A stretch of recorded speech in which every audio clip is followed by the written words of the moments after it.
Mafhungo nga Rotshidzwa Maremba.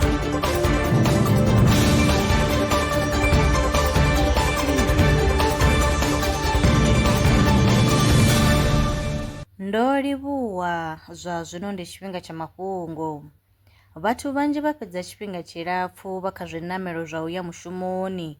Ngudo ntswa yo wana uri masiandoitwa a u fhedza tshifhinga tshipaḓaho minete ya 50 muthu a tshi khou ya mushumoni ndi u balelwa u eḓela nga madekwana na u kumedza nga masiari. Tsedzuluso vha ri u fara nyendo ndapfu uya mushumoni zwi na vhushaka ho khwaṱhaho na u kundelwa u eḓela kha vhadzulapo vha Tokyo ngei kha ḽa Japan. Tsedzuluso yo rangiwaho phanḓa nga Osaka Metropolitan University yo gandiswa kha Journal of Transport and Health. Zwiḽiwa zwa mapfura zwi kwama u shuma ha vhuluvhi nga nḓila i si yavhuḓi.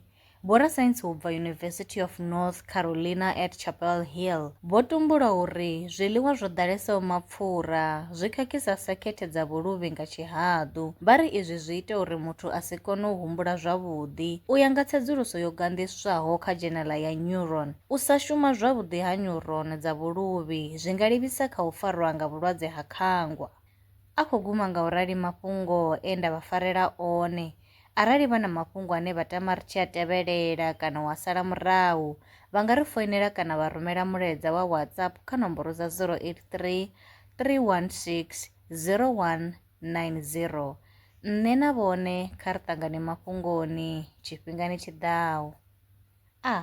Lwa miṅwaha I fhiraho fusumbe dzina ḽithihi fhedzi ndi ḽone ḽi bvaho phanḓa khou endedza vhadzulapo vha ḽa Afrika Tshipembe. Mulaudzi Transport Service ndi khamphani yavho ine ya vha endedza u ya na u vhuya mishumoni nyendo dza kule na tsini hu tshi katela na u welekanya mikano ya mashango a tsini na Afrika Tshipembe. Ri vha endedza vha swika hune vha khou ya vho tsireledzea. Arali vha tshi ṱoḓa u bva nga tshigwada u dzhenela vhuṱambo vhufhio na vhufhio kha vha ri fhulufhele ngauri ri ḓo vha swikisa nga tshifhinga. Vha nga ri kwama kha nomboro dzi tevhelaho 083 227 0606. Mulaudzi Transport Service. No place is too far to reach.